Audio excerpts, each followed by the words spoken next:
Windy হচ্ছিল, তখন নিচের দিকে তাকালে ডেড বডি দেখি, আর উপর দিকে তাকালে দেখি যে 5-6 জন দড়িতে ঝুলে আছে।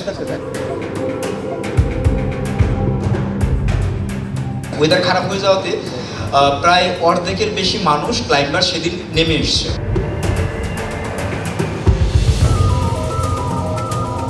সাউথ সামিটের আগে ওই সময় যাই, তখন খুব মনে হচ্ছিল যে মনে হয় পারবো না, কারণ এত ওয়েদার খারাপ হয়ে যাচ্ছিল। অক্সিজেন সিলিন্ডার মাস্ক লাগিয়ে হাঁটা, তারপরে সেই রাতের বেলায় ঠান্ডার মধ্যে হাঁটার, উইন্টের মধ্যে। সব থেকে কঠিন যে পার্টটা হিলারি স্টেপ, যেটা সবাই আমরা জানি হিলারি স্টেপের কথা, যে মাইটি হিলারি স্টেপ, সেই হিলারি স্টেপে গিয়ে ট্রাফিকে পড়ে গেছি।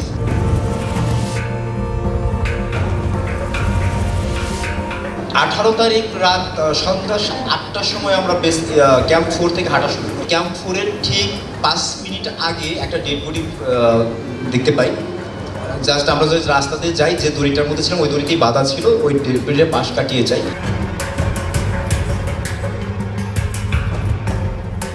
যখন এভারেস্টের ক্লাইম্বিং করছিলাম, যখন তাঁবুর ভেতরে ঘুমাচ্ছিলাম, সে সময় তো ঘুম হতো না, সারা রাত জেগে থাকতে হতো, এপাশ ওপাশ করে রাত কাটাতে হতো।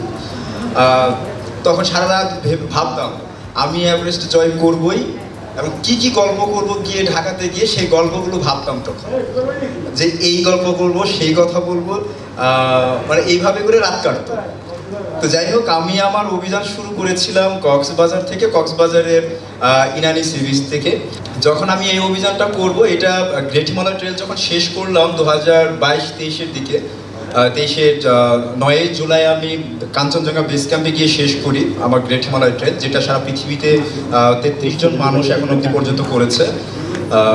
তো সেই অভিযানটা করার পরেই আমার মনে হচ্ছিল যে এভারেস্ট অভিযান তো করবো, যেহেতু আমার দীর্ঘদিনের স্বপ্ন। আজকে প্রায় 1 যুগ ধরে আমি এই পর্বত আরোহণ করছি।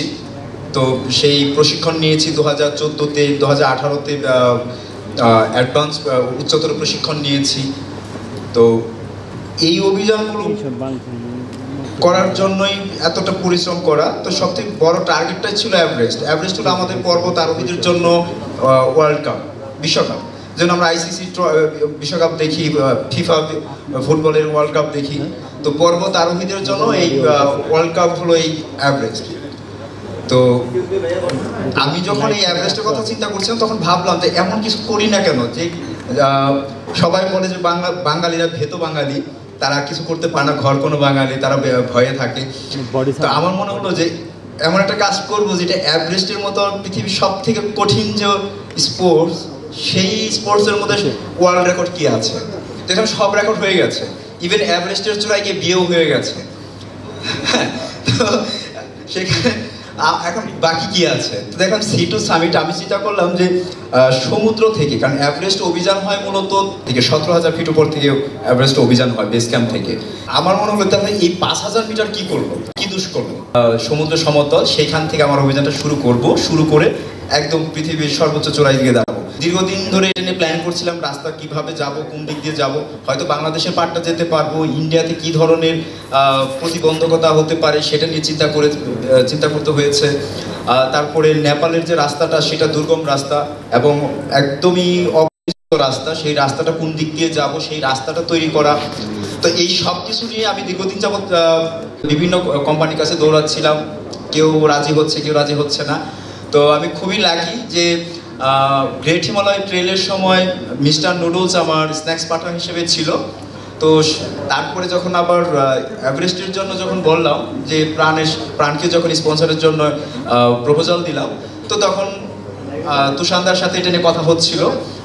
তো পরবর্তীতে প্রাণ এগিয়ে এলো, যেহেতু এটা একটা ওয়ার্ল্ড রেকর্ড হচ্ছে, একটা না একাধিক, তো তারা সহযোগিতা করলো। এবং সব থেকে বড় বিষয় হলো, অনেকেই আমাকে বলছিল যে তুমি তো প্লাস্টিক পলিউশন নিয়ে এই অভিযানটা করছো, যে সিঙ্গেল ইউজ প্লাস্টিক নিয়ে, তো প্রাণ তো সব থেকে মনে হয় বেশি প্লাস্টিক প্রডিউস করছে, তো সেই ক্ষেত্রে কেন প্রাণকে নিচ্ছ। তো তখন আমি সবাইকে প্রাউডলি বলার সুযোগ পেলাম যে হ্যাঁ, প্রাণ সব থেকে বেশি প্লাস্টিক, সিঙ্গেল ইউজ প্লাস্টিক বর্জ্যটাকে রিসাইকেল করে। তো এইটাকে মানুষকে যেন আমি প্রমোট করতে পারি, যে হ্যাঁ অন্যরাও যেন এই রিসাইক্লিংটা করতে পারে। তো এই এটা খুবই গর্ব করেই বলার মতো যে হ্যাঁ, প্রাণ যেরকম প্লাস্টিক প্রডিউস করছে ঠিক তেমন আমরা রিসাইকেলও করছে। তো সেই জায়গা থেকেই প্রাণের সাথে যেতে পেরে আমি নিজেও গর্বিত। আর তারপর যখন অভিযান শুরু করলাম ইনানি থেকে, ইনানি সি বিচ থেকে অভিযান শুরু করলাম, শুরু করে ইনানি, কক্সবাজার, চট্টগ্রাম, ফেনী, তারপরে ঢাকা, এবং ঢাকায় আসার পরে দারুণ একটা প্রোগ্রাম প্ল্যান করেছিল মনে রাখার মতো বিশাল বড় করে। তো তারপরে আমি পুরোটা বাংলাদেশে যখন যাচ্ছিলাম, আবার একটা বিষয় হলো যে যমুনা সেতুতে আমাকে পারমিট দেবে, যেটা বাধা হয়ে দাঁড়িয়েছিল যে যমুনা সেতুতে একটা স্পেশাল পারমিট পাবো, খুব আশা নিয়ে গিয়েছিলাম, কিন্তু শেষ মুহূর্তে সেই পারমিটটাও দেয়নি। তারপরে 28 কিলোমিটার পথ আমরা সকাল থেকে বিকেল পর্যন্ত হাঁটার পরে আমরা আবার সাঁতারের জন্য প্রস্তুতি নিই। কিন্তু সেই দিন প্রচণ্ড ঝড়ো হাওয়া ছিল, স্রোতটা ছিল খুবই বেশি। আর আমরা বিকেল 4টায় সাঁতারের জন্য নামি, শাহনাজ বলেছে।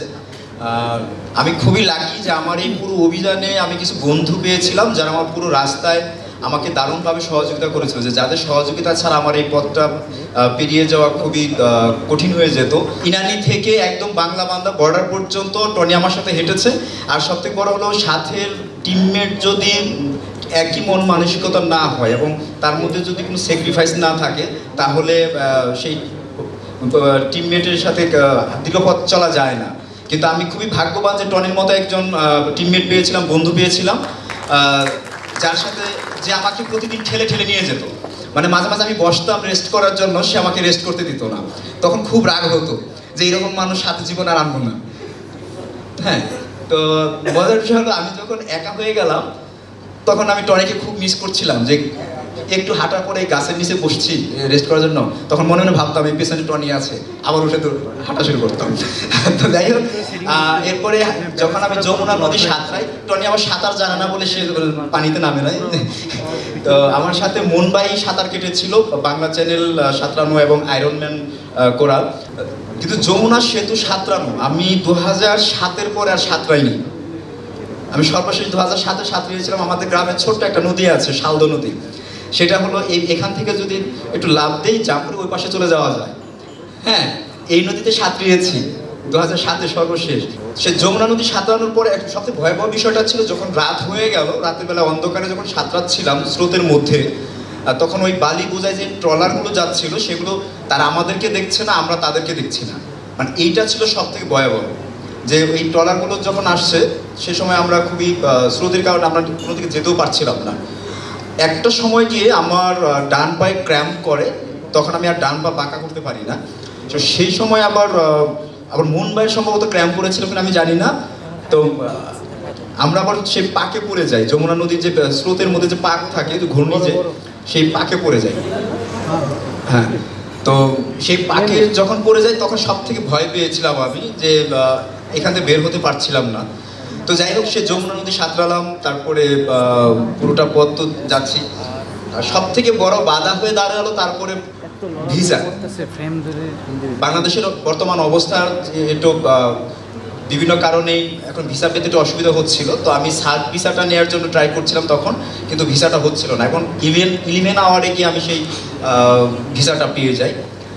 তো ইন্ডিয়াতে যখন ঢুকি আমি খুবই অভিভূত হয়েছি যে তারা এতটাই হেল্পফুল ছিল যে আমার মনে হচ্ছিল যে আমি ইন্ডিয়াতে ঢুকিনি, আমি বাংলাদেশেই আছি।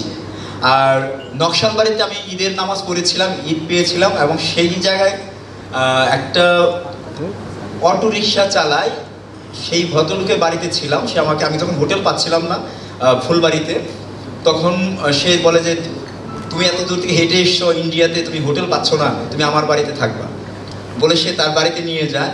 নিয়ে যাওয়ার পরে দেখি যে তার ওয়াইফ, সে আরও বেশি, তার থেকে বেশি পাগল। মানে সে আমাকে ছেলে বানিয়ে ফেললো। হ্যাঁ, এমন ছেলে হয়ে গেলাম যে আমি এখন তার একটা ছেলে আর আমি তার দ্বিতীয় ছেলে। যখন চলে আসি সে কান্নাকাটি শুরু করে দিছে, বাবা আর 2টা দিন থেকে যাও। কিন্তু আমি আর থাকতে পারিনি, যদিও কারণ এইটুকু মানে অ্যাডভেঞ্চার করে বা এখন তো একটু ভবঘুরের মতো হয়ে গেছি, এইটুকু শিখতে পারছি যে পেছনে কোনো মায়া রাখতে নেই, না হলে যে কোনো জায়গায় আটকে যেতে পারি। তো যাই হোক, ওই চলে যেতে হয়েছিল। তারপরে অনু ভাইকে পেলাম নেপালে ঢুকে। 10-20 দিনের মতো প্রায় ছিল অনু ভাই। অসম্ভব সুন্দর একটা সময় কেটেছিল সেই সময়টাতে। তো তারপরে আস্তে আস্তে 29শে মে আমি 29শে এপ্রিল এভারেস্ট বেস ক্যাম্পে পৌঁছাই 64 দিন পরে গিয়ে। আমি এই যে অভিযানটা শুরু করছিলাম, এটা একটা গিনেস ওয়ার্ল্ড রেকর্ডের জন্য ট্রাই করছিলাম, এখনও ট্রাই করছি। কারণ এখন পর্যন্ত জানা মতে যে কয়েকটা মজার বিষয় বলি। অনু ভাই বলে যে বেশ কয়েকটা রেকর্ডের কথা, আপু বলেছে 3টা রেকর্ডের কথা। আমি আরেকটা রেকর্ডের কথা বলি যে পৃথিবীতে একমাত্র ব্যক্তি যে গ্রেট হিমালয় ট্রেল এবং C2 সামিট করেছে।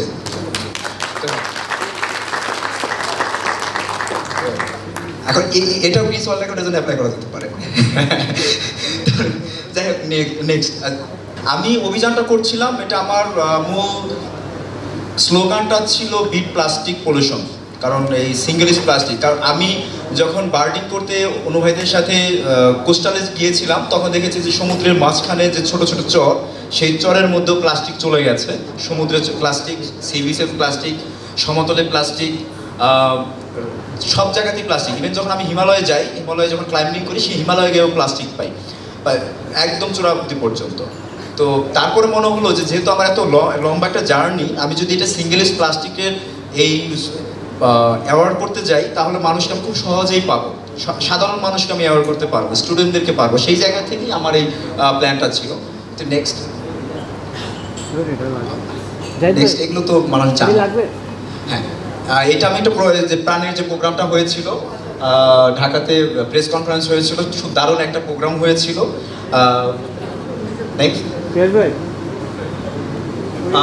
আমাকে দিয়ে আমাকে নায়ক বানিয়ে ফেলছে এই প্রাণের। আমি দেখছি ফেসবুকে প্রায় 20 মিলিয়ন ভিউ। হ্যাঁ, আচ্ছা, আমি সেলিব্রিটি। নেক্সট, হ্যাঁ, এই হাঁটছিলাম, হাঁটার পথে, এটা ঢাকার ভেতরে আছে, হাঁটছি। তা ওই আচ্ছা, মজার বিষয় হলো আমাকে টাঙ্গাইলের শামীম ভাই এবং শাহরাজ এরা গিয়েছিল আমাকে সারপ্রাইজ দেওয়ার জন্য। তারা বলেনি যে তারা যাচ্ছে, হঠাৎ করে রাস্তায় গিয়ে দাঁড়িয়ে আছে যাওয়ার জন্য। তো যাই হোক, এরকম দারুণ ছিল। এটা যখন, এখানে একটা মজার একটা ছবি আছে, এই নিচের ছবিটা, এইটা হলো মন ভাই আমাকে ধরে ধরেই করছিল যে কিভাবে বেশি সময় পানিতে দম রাখা যায়, বলে বলে আমাকে মাথা ধরে চাপতে ধরে রাখতো। হ্যাঁ, মানে প্র্যাকটিস করাচ্ছে। তো যাই হোক, আরও পরে সাঁতরাচ্ছিলাম, সাঁতারের ছবি, যমুনা নদী, এবং যমুনা নদীটা খুবই তখন স্রোত ছিল। নেক্সট, রাস্তায় এত এত নদী বাংলাদেশে, আর নদীর নামগুলো এত সুন্দর যেগুলো মানে ভাষায় প্রকাশ করার মতো না। মানে একটা নদী বললাম বাঙালি নদী, এরকম অনেক নদী পেয়েছি যে খুব সুন্দর সুন্দর নাম। নেক্সট, নেক্সট এটা হলো আমার পথ। আমি কক্সবাজারের ইনানি থেকে শুরু করছিলাম, একদম নিচে থেকে শুরু করে প্রতিদিন যাচ্ছিলাম। আর এইগুলো এক একটা হলো আমার প্রতিদিনের হাঁটা, মানে একটা ফোটা বিন্দু থেকে আরেকটা বিন্দু পর্যন্ত হলো আমার প্রতিদিনের হাঁটা। এরকম করে একদম এভারেস্টের চূড়া অবধি পর্যন্ত আমার এই রুট প্ল্যানটা মানে এইভাবেই চলে গেছে।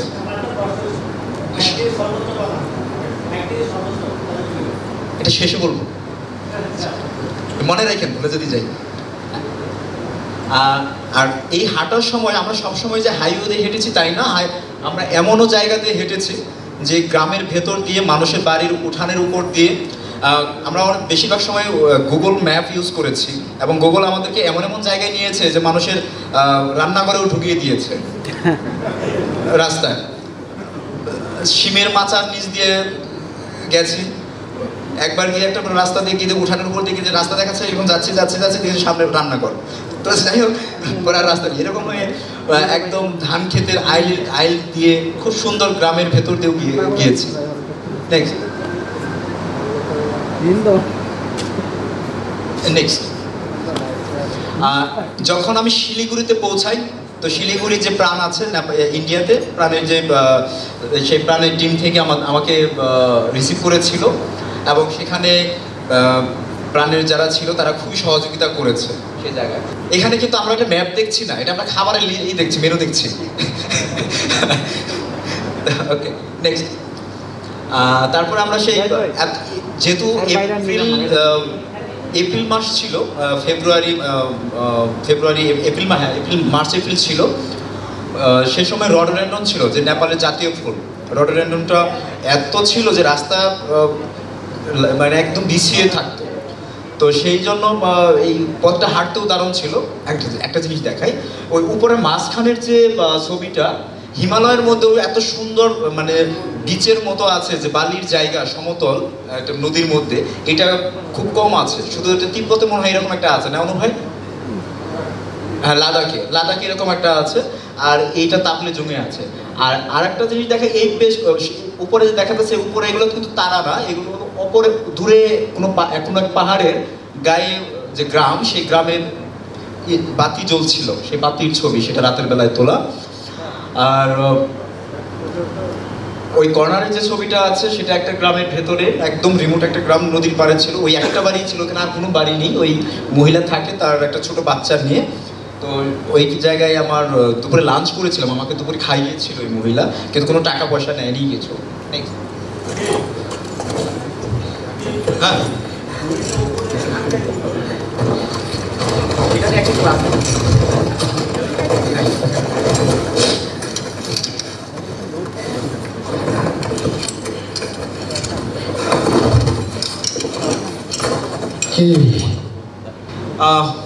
ও এত দ্রুত চলে এলাম। আচ্ছা, তাহলে এটা পিছনে যাই। আচ্ছা থাক। আমরা যখন রোটেশন করে আসি, বেস ক্যাম্প থেকে ক্যাম্প 1-এ গিয়ে এক রাত থাকি, এক রাত থেকে ক্যাম্প 2-এ গিয়ে আবার এক রাত থাকি, থেকে ক্যাম্প 3-এ যাই, ক্যাম্প 3 থেকে রাতে থাকি না, আবার ফিরে আসি, ফিরে এসে ক্যাম্প 2-এ থাকি, ক্যাম্প 2-এ 2 রাত। ওই যে উপরে উঠে গিয়ে বডিটাকে ওই উচ্চতার সাথে অ্যাডজাস্ট করতে হয় আমাদের। ওখানে কোনো ওষুধ নেই সুস্থ থাকার জন্য, সুস্থ থাকতে হলে উপরে ওঠানামা করতে হয়, তো বারবার করে। তো ক্যাম্প 2 থেকে আবার বেস ক্যাম্পে নেমে আসি, বেস ক্যাম্প থেকে ভালো আবহাওয়ার জন্য অপেক্ষা করতে হয় আমাদেরকে বেশ কিছুদিন, যে কবে হয় না, এভারেস্টের চূড়ায় ওঠার জন্য বিশেষ কিছু দিন থাকে, যে অমুক দিন আবহাওয়া ভালো থাকবে, ওই মুহূর্তে গিয়ে উঠে আবার নেমে আসতে হবে, একটা সময় থাকে। এটা আবার সবসময় থাকে না। তো ওইটার জন্য অপেক্ষা করতে হয়। অপেক্ষা করে গিয়ে আমরা দেখলাম যে 20 তারিখের পর থেকে, মানে 14 তারিখের পর থেকে একটু ওয়েদার ভালো আছে, কিন্তু বাতাস আছে প্রচুর। তো আমরা চিন্তা করলাম যে বাতাস থাকলেও আমরা ওই সময়টাতেই যেন আমরা সামিটটা করে ফিরতে পারি। আর এর মধ্যে যে আমার গাইড আছে তাসি গ্যালজেন শেরপা, আমার বন্ধু, সে 9 তারিখে এভারেস্ট সামিট করেছে, নেমে এসছে 11 তারিখে, আবার 11 তারিখের রাতে আবার বেরিয়ে গিয়ে 14 তারিখে সামিট করেছে, করে নেমে এসছে 16 তারিখ সকালে, আবার 16 তারিখ সকাল রাতে আমাকে নিয়ে আবার উঠে গেছে, গিয়ে 19 তারিখে সামিট করে আমরা 20 তারিখে বেস ক্যাম্পে নেমে এসে আবার সে উঠে গেছে 20 তারিখে রাতে, গিয়ে 23 তারিখে সে আবার সামিট করেছে। মানে সে 14 দিন 10 ঘন্টা 11 মিনিটে 4 বার সামিট করেছে, যেটা একটা অতি মানবীয় কাজ, মানে সেটা ওয়ার্ল্ড রেকর্ড। আগামী হয়তো এটা ভাঙাটা খুব টাফ এত শর্ট টাইমের মধ্যে। আর আমি সাবমিট করেছি 19 তারিখ ভোর 6টায়। আমরা শুরু করেছিলাম বেস ক্যাম্প থেকে 16 তারিখ রাত 1টায় বেরিয়েছিলাম, রাত 1টায় বেরিয়ে ডিরেক্ট ক্যাম্প 2-তে যাই, ক্যাম্প 2-তে গিয়ে রাতে থাকি, ক্যাম্প 3-এ যাই, ক্যাম্প 3-এ গিয়ে তারপরে এক রাত থাকি, থেকে ক্যাম্প 3 থেকে ডিরেক্ট ক্যাম্প 4-এ যাই, 4-এ গিয়ে রাতে থাকি না, 4-এ গিয়ে পৌঁছাই আমরা বিকেল 3টা নাগাদ। তারপরে সেখানে 3-4 ঘন্টা আমরা অপেক্ষা করি, মানে রেস্ট করি, আর একটু চাটা খাই, চকলেট খাই। 18 তারিখ রাত সন্ধ্যা 8টার সময় আমরা ক্যাম্প 4 থেকে হাঁটা শুরু করি। আর এর আগে একটু বলে নিই, ক্যাম্প 4-এর ঠিক 5 মিনিট আগে একটা ডেড বডি দেখতে পাই। জাস্ট আমরা যদি রাস্তাতে যাই, যে দড়িটার মধ্যে ছিলাম ওই দড়িতেই বাঁধা ছিল, ওই ডেড বডির পাশ কাটিয়ে যাই। যে লোকটাকে আমি দেখে যাচ্ছি সে মনে হচ্ছে ঘুমাচ্ছে, জাস্ট 2 দিন আগে মারা গেছে, আমার আসার 2 দিন আগে। এবং ঠিক তার 7-8 দিন আগে আমরা একসাথে বসে কফি খেয়েছি বেস ক্যাম্পে, ফিলিপাইনের এক আমাদের বন্ধু। তো তার ডেড বডি দেখে আমরা পাশ কাটিয়ে চলে যাই ক্যাম্প 4-এ গিয়ে কিছু সময় রেস্ট করে রাত সন্ধ্যা 8টার সময় আমরা হাঁটা শুরু করি আবার। তো সারা রাত প্রচণ্ড উইন্ডি এবং তুষারপাত হয়। যখন সামিট সাউথ সামিটের আগে ওই সময় যাই, তখন খুব মনে হচ্ছিল যে মনে হয় পারবো না, কারণ এত ওয়েদার খারাপ হয়ে যাচ্ছিল। আর অক্সিজেন সিলিন্ডার মাস্ক লাগিয়ে হাঁটা, তারপরে সেই রাতের বেলায় ঠান্ডার মধ্যে হাঁটা, উইন্টের মধ্যে, এটা খুবই একটা কি বলবো যে ভয়াবহ একটা বিষয় ছিল। যে ওই সময়টাতে বারবার মনে হচ্ছিল যে পারবো কি পারবো না। তো তখন মনে হলো না, এত স্পন্সার নিয়ে আসছি, টাকা নিয়ে আসছি, যদি না পারি তাহলে বাংলাদেশে তো এয়ারপোর্টে নামতে দেবে না। হ্যাঁ, বাড়িতে তো আমার তো জায়গা সম্পত্তিও নাই যে বিক্রি করে তাদের টাকা ফেরত দেবো। তো যাই হোক, তখন বিভিন্ন কিছু মনে হচ্ছিল যে এটা কি পারবো না, ফিরে যাব নাকি চোরার দিকে যাব। তো আর আমাদের একটা মজার বিষয় ছিল, গ্যালজেন সবসময় বারবার বলতেছিল, শাকিব তুমি কি গাইড না আমি গাইড। গ্যালজেন ওর ক্র্যাম্পন লাগাচ্ছে, তার আগে দেখে যে আমি লাগিয়ে বসে আছি। সে হার্নেস করছে, দেখে তার আগে আমি হার্নেস করে বসে আছি। তো আর আমরা দুজন এত স্পিড ভালো ছিল যে আমরা সবাইকে পেছনে ফেলে যাচ্ছি, সবাই আস্তে আস্তে যাচ্ছে এবং আমরা তাদেরকে পেছনে ফেলে যাচ্ছি, এবং অনেকেই দেখি পেছনে ফিরে যাচ্ছে, কারণ ওয়েদার খারাপ হয়ে যাওয়াতে প্রায় অর্ধেকের বেশি মানুষ ক্লাইম্বার সেদিন নেমে এসছে। তো সেই জন্য আরো বেশি ভয় পাচ্ছিলাম যে সবাই যেহেতু নেমে যাচ্ছে তাহলে আমরা কি করবো। আর যখন সব থেকে কঠিন যে পার্টটা হিলারি স্টেপ, যেটা সবাই আমরা জানি হিলারি স্টেপের কথা, যে মাইটি হিলারি স্টেপ, সেই হিলারি স্টেপে গিয়ে ট্রাফিকে পড়ে গেছি, ওই মাউন্টেনে গিয়ে ট্রাফিকে পড়ে গেছি। ট্রাফিকটা হলো এরকম যে আমার সামনে 5 জন ছিল, ওরা আস্তে আস্তে উঠতেছে। আর হিলারি স্টেপটা এমন একটা জায়গা, পাথরের একদম সরু, নাইফের মতো, মানে একজন মানুষ যাওয়া যায়। যদি একজন মানুষ উপরে ওঠে তাহলে আরেকজন মানুষ নামতে পারবে না, দাঁড়িয়ে থাকতে হয়, তাকে সাইড দিতে হয়, নেমে আসে। তো তেমনই ওই ট্রাফিকে দাঁড়িয়ে আছি। ওই সময় আমি সব থেকে বেশি মানে মানসিকভাবে ভেঙে পড়ি আর কি। শারীরিকভাবে তো যতটা ছিল, তখন মানসিকভাবে সেখানে ভেঙে যায়। কারণ হলো ওই জায়গাটাতে একটা ডেড বডি ছিল, যে ডেড বডি আমি যেখানে দাঁড়িয়েছি এইভাবে দাঁড়িয়ে আছি, মানে এক পাতে দাঁড়িয়ে আছে, আর পায়ের উপরে দিকে পাথরের উপরে এইভাবে দাঁড়িয়ে আছে। আমার এই বা পায়ের পাশেই সেই ডেড বডির মাথাটা এখানে এইভাবে পড়ে আছে। তো ওই জায়গায় আমি 10 থেকে 15 মিনিটের মতো দাঁড়িয়েছিলাম। আর প্রচন্ড উইন্ডি হচ্ছিল, তখন নিচের দিকে তাকালে ডেড বডি দেখি, আর উপর দিকে তাকালে দেখি যে 5-6 জন দড়িতে ঝুলে আছে, মানে যে কোনো মুহূর্তে তারাও নিচে পড়ে যেতে পারে অথবা করতে পারে না। এইভাবে তাকাই, কিন্তু নিচের দিকে তাকাই, তখন ডেড বডি দেখি আর উপর দিকে তাকিয়ে থাকি। তো যাই হোক, এইভাবে করে ওই সময়টাতে আমি একটু মানসিকভাবে বেশি ভেঙে পড়ি। পরে যখন ওটা অতিক্রম করে উপরে উঠে যাই, উপরে উঠে গিয়ে আরেকটা ডেড বডি পড়ে আছে। মানে দেখ হয় না যে একটা ভৌতিক একটা অবস্থা, মানে সিনেমার মতো, যে এখানে একটা ডেড বডি, ওখানে একটা ডেড বডি, এরকম। তো যাই হোক, পরে একদম চূড়ায় যখন উঠে যাই, তখন মানে কথা বলতে পারছিলাম না। যে তখন মানে কথা বলতে পারতেছিলাম কেন জানি না, যে বেশ অতি আবেগে কথা বলতে পারতেছি না এরকম কিছু একটা, নাকি ঠান্ডার কারণে বলতে পারতেছিলাম না এটা, না ভয় পাচ্ছিলাম না, ওটা কিছুই বুঝতে পারছিলাম না। তো ওইখানে গিয়ে তখন গ্যালজেন শুধু বলে যে শাকিল উপরে উঠে বসো, দ্রুত ছবি তুলতে হবে, কারণ ওয়েদার তখন প্রচণ্ড খারাপ ছিল। আমরা পাশে থেকে 10 মিনিটের মতো ছিলাম উপরে, একদম চারপাশে কিছু দেখতে পাইনি। কিন্তু আমার খুবই আফসোস, ছবিটা একটু দেখাই চূড়ার। এটা হলো সেই চূড়ায় বসে যে ছবিটা তুলছিলাম। পেছনের সাইডটা দেখলে বুঝতে পারবেন যে ওয়েদারটা কতটা খারাপ ছিল, যে কোনো চারপাশে কিছু দেখা যাচ্ছে না, একদম অন্ধকার হয়ে আছে, মানে ওই যে মেঘের মতো হোয়াইট আউট, যেখানে ছবিও ভালো আসেনি। আমার বাদাই করে রাখার মতো একটা ভালো ছবি নাই, এটা আফসোস। তো প্রাণ কি টাকা দেবে? আচ্ছা আচ্ছা, না প্রাণ যদি টাকা দেয় আমি আবার যেতে পারি। তো যাই হোক, সাউথ তিব্বত সাইড দিয়ে যাবো অনুভাই। তো যাই হোক, এখানে আমার একটু হাতটা খোলা, এটা একটু অদ্ভুত। মানে এই এভারেস্টের চূড়ায় গিয়ে হাত মানে ফাঁকা, মানে গ্লাভস খুলে ছবি তুলবে কিরকম, এইটা মানুষ ভাবতে পারে না যে ওখানে এটা খোলা যায়। কিন্তু আমি খুলেছিলাম, খোলার পরে দেখি যে আমার হাত সোজা হয়ে গেছে, আর বাঁকা করতে পারি না, সাদা হয়ে গেছে, সাদা হয়ে কালো হয়ে গেছে, মানে ব্লাড সবই হয়ে গেছে, মানে ফ্রস্টবাইটের যে ফার্স্ট স্টেজ যেটাকে বলে সেটা হয়ে গেছে। এই ছবিটাকে ঝুম করলে আমার আঙ্গুলগুলো যে কালো হয়ে আছে সেটা দেখা যাবে। তো এতটাই উইন্ডি ছিল যে কোনো ছবি সুন্দর আসতেছে না। ওই প্রাণের এই ছবিটা সুন্দর আসছে। তো আর মজার বিষয় আরেকটা কথা বলি, আমার হেলমেটের উপরে কিন্তু একটা ক্যামেরা আছে, দেখছেন? এই হেলমেটের উপরে ক্যামেরা পুরোটা সময় ছিল, কিন্তু একবারের জন্য অন করা হয় নাই। এবং এই ক্যামেরা আমি কক্সবাজার থেকে নিয়ে গেছি একদম এভারেস্টের চূড়া অবধি পর্যন্ত, মানে এটা বলে বিশ্বাস করবেন না, একবারও অন করিনি, একবারও না। ভাবছিলাম যে এই ক্যামেরাটা অন করবো চূড়ায় গিয়ে, একদম চূড়ার ছবিটা সুন্দর করে ভিডিও করবো, কিন্তু চূড়ায় গিয়ে ওই ক্যামেরা যে মাথায় ছিল ভুলে গেছি। তো এই ক্যামেরাতে আমার কোনো ভিডিও নাই। আর উপরে যখন ছিলাম তখন যে চশমাটা ছিল আমাদের, যে সানগ্লাসটা, সেই সানগ্লাসটা দিয়ে ওই অক্সিজেন মাস্কের কারণে নিঃশ্বাসের যে জলীয় বাষ্পটা, সেটার কারণে সানগ্লাস হয়ে যেত, ঘোলা হয়ে যেত, যে কারণে সানগ্লাসও খুলে পকেটে নিয়ে নিছি।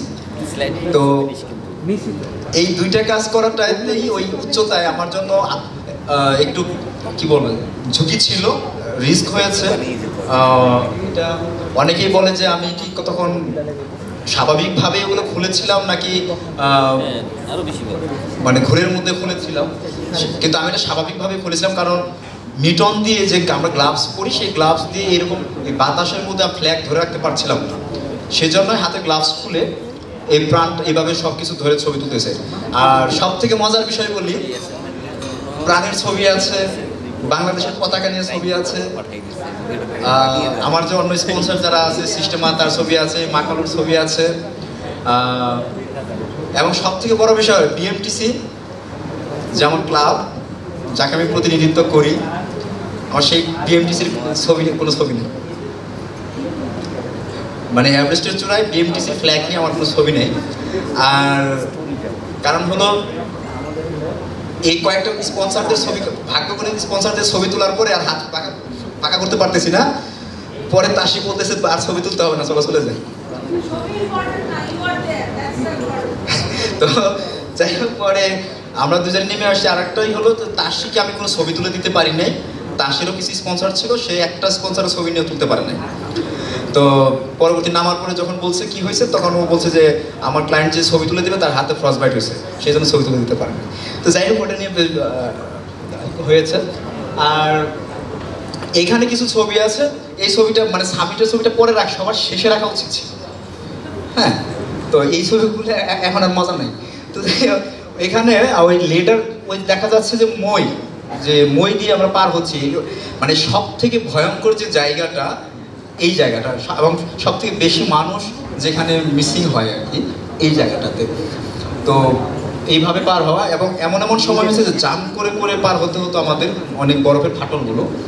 আর এইখানে একটা ছবি আছে, আমি দেখাই। এই ছবিটা হলো ক্যাম্প 4-এ, এই আমরা ওই যে 4-5 ঘন্টা যে আমরা রেস্ট করেছিলাম, তখন এই তাঁবুর ভেতরে আমরা 4 জন ছিলাম। আমি ছিলাম, আমার শেরপা, আর নেপালি একটা মেয়ে ছিল, আর তার শেরপা ছিল। আর যেটা বলেছিলাম, আমি জানি না ছবিটা দেখা যাচ্ছে কিনা, এখানে একটা মানুষের ছবি দেখা যাচ্ছে, কেউ দেখছেন? হ্যাঁ, এখানে মানুষ, এই যে একটা দড়ি দেখা যাচ্ছে লাল, দেখা যাচ্ছে? আমরা জাস্ট এই দিক দিয়ে হেঁটে গেছি, এই দড়িতেই বাঁধা ছিলাম আমরা, এখান থেকে খুলে গিয়ে আবার এই পাশে দড়িটা লাগাইছি। জাস্ট এই মানুষটা হলো যে যার কথা বললাম, একসাথে চা খাইছি, কফি খাইছি, ওই যে মারা গেল ফিলিপাইন, এটা তার ডেড বডি জাস্ট শুয়ে আছে। আর কলকাতার একজন আমাদের পর্বতারোহী বন্ধু, আমাদের খুবই পরিচিত, যাওয়ার সময় আমার আগে সে সামিটে গেছে, ফেরার পথে সে মারা গেছে। আমি যখন নেমে আসি তখন তার দেখি ডেড বডিটা রাস্তার পাশে দেখে এসেছি। তো সেটা পরবর্তীতে হেলিকপ্টার দিয়ে পরে নামানো হয়েছে পরবর্তীতে। আর এইখানে একটা ছবি আছে, এটা হলো মিস্টার নুডলসের সব থেকে ভালো ছবি, মিস্টার নুডলসের। তো কাফি ভাই কোথায়? সরি, আচ্ছা নেক্সট। আচ্ছা, আমি আর তাসি যে আমরা যে তাঁবুতে, ক্যাম্প 3-তে আমরা দুজন এক তাঁবুতে ছিলাম। আর অনু ভাই আর হলো শম্পা আপু তাসিকে বলে দিছে যে তাসি, শাকিলকে তুমি 1 সেকেন্ডের জন্য চোখের আড়াল করবো না। তো যে কারণে বেস ক্যাম্প থেকে সামিট থেকে বেস ক্যাম্প, এর মধ্যে তাসি আমাকে মানে 5টা মিনিটের জন্য আমাকে ফেলে কোথাও যায়নি। আর এটা যখন তাসি 4 নম্বর পরের বারের জন্য উঠে যায় তখন এই ছবিটা তোলা, আমরা বেস ক্যাম্পে তুলেছিলাম। নেক্সট আচ্ছা কিছু আচ্ছা, তারপরে আমরা যখন সামিট করে ফিরে আসি তাসির গ্রামে, ফোরচেন আমার একটা গ্রাম, শেরপাদের গ্রাম। সেই গ্রামে প্রত্যেকটা মানুষ, ছোট বাচ্চা থেকে বৃদ্ধ, প্রত্যেকটা মানুষ আমাদের দুইজনকে মানে অভ্যর্থনা জানিয়েছে। রাতের বেলায় তারা গ্রামে, পুরো গ্রামের মানুষ পার্টি করেছে, ডিনার পার্টি করেছে, সেখানে কেক কেটেছে। তারা গ্রামের মানুষ কেক বানিয়েছিল আমাদের দুজনের জন্য 2টা, সেই কেক কাটছিলাম আমরা। আর একটা মজার বিষয় হলো এই ছবিতে এখানে যে কত দেখা যাচ্ছে 1 2 3 4 5 6 7 8 9 জন, এই 9 জনে 66 বার এভারেজ জয় করেছি, এই 9 জন। তার মধ্যে সবথেকে কম আমি একবার। তো জাস্ট এই সেজন্য আমরা একসাথে বসে একটা ছবি তুলেছিলাম এখানে। হ্যাঁ নেক্সট, তারপরে যখন কাঠমান্ডুতে এলাম তখন এসে তো আমি আরো সারপ্রাইজ, যে কাঠমান্ডুতে এসে দেখি যে পুরো মনে হলো যে নেপালের মানুষ, কাঠমান্ডুর মানুষ আমাদের দুজনকে রিসিভ করতে এসছে। তারা আমাদের দুজনকে সেখানে সংবর্ধনা দেয়, সংবর্ধনা দিয়ে গাড়িতে করে নিয়ে সাতখোলা বাস না গাড়িতে করে পুরো কাঠমান্ডু শহর ঘুরিয়েছে, ঘুরে একটা 4 স্টার মানে হোটেলে নিয়ে আমাদেরকে একটা পার্টি করেছিল সেখানে। তো এগুলি সবই করেছিল নেপালের শেরপা কমিউনিটি এবং নেপাল মাউন্টেন ফেডারেশন। নেক্সট, তারপরে আমাদের বাংলাদেশ অ্যাম্বাসিতে আমাদেরকে সংবর্ধনা দেওয়া হয়, সেখানে প্রাণের পক্ষে থেকে যে প্রাণের কান্ট্রি ম্যানেজার ছিল সে এসেছিল তার টিম নিয়ে। তারপরে তো থ্যাংক ইউ। আচ্ছা যাই হোক, আমি সবাইকে বিশেষ করে প্রাণকে ধন্যবাদ জানাই এত সুন্দরভাবে আমাকে ওয়েলকাম করার জন্য, এবং শুরু থেকে প্রাণ যেভাবে ছিল, এবং আশা করি এটা একটু চেয়ে নেওয়ার মতো, যেরকম ভাবে ছিল সেরকম ভাবে থাকুক, আরো যেন থাকে। আর আরেকটা বিষয় একটু জানিয়ে রাখি, যেটা আমরা দেখতে পাই সোশ্যাল মিডিয়াতে দেখি বা সব জায়গাতে দেখি, মনে করে যে প্রাণের মতো কোম্পানি শাকিলকে স্পন্সর করেছে মানে শাকিল তো অনেক কোটিপতি, মিলিনিয়ার। তারপরে ইউএনডিপি আছে শাকিলের সাথে সিস্টেম আছে, নেপালের একটা কোম্পানি শাকিলকে স্পন্সর করে, মিস্টার নুডলস আছে শাকিলের সাথে, শাকিল তো কোটিপতি। হ্যাঁ, তো মজার বিষয় হলো আমি আজকে সকাল আমি একজনের কাছে ধার চেয়েছিলাম, সেই মানুষটা আসে নাই। আমি একজনে বলছিলাম যে আজকে আমার কাছে টাকা নাই, 5000 টাকা নিয়ে এসো, আমি ঢাকায় গিয়ে কি করবো, তো সেই মানুষ আসে নাই। ঠিক আছে, যাই হোক, আমরা এরকমই, আমরা পর্বত আরোহণ যারা করি বা অ্যাডভেঞ্চার যারা করি, আমরা অভিযানের জন্যই আমরা আপনাদের কাছে চাই, আমরা আপনার অভিযানের জন্যই আমাদের পাশে থাকেন। আর যারা যারা এরকম ভাবে আমরা মিলেনিয়ার, অনেকেই ভাবে, ওই যে মাকে আমার গ্রামের মানুষ জিজ্ঞেস করে শাকিল কয় লাখ টাকা পাইছে। যাই হোক, এখানে আমার ছোট কাকা আছে, একটু যদি দাঁড়ায়। আমার বাবা মারা গেছেন, আমার কাকা, আর আমার এখানে বোন আছে। তো যাই হোক, আর একটা ছোট একটা মানুষ আছে, রাসিম। আচ্ছা, তো যাই হোক, আমি সবার প্রতি কৃতজ্ঞ যে সবাই এত সুন্দরভাবেই করছে, আর বিশেষ করে বিএমটিসি তো আছে, বিএমটিসি কথা তো আর বলা যাবে না, ওটা বিএমটিসি তো আমার পরিবার, এটা তো বলা যাবে না। আর চাই যে ভবিষ্যতে আরও প্রাণ আমাদের সাথে থাকুক। আর আজকের মতো এখানেই শেষ করি। হয়েছে।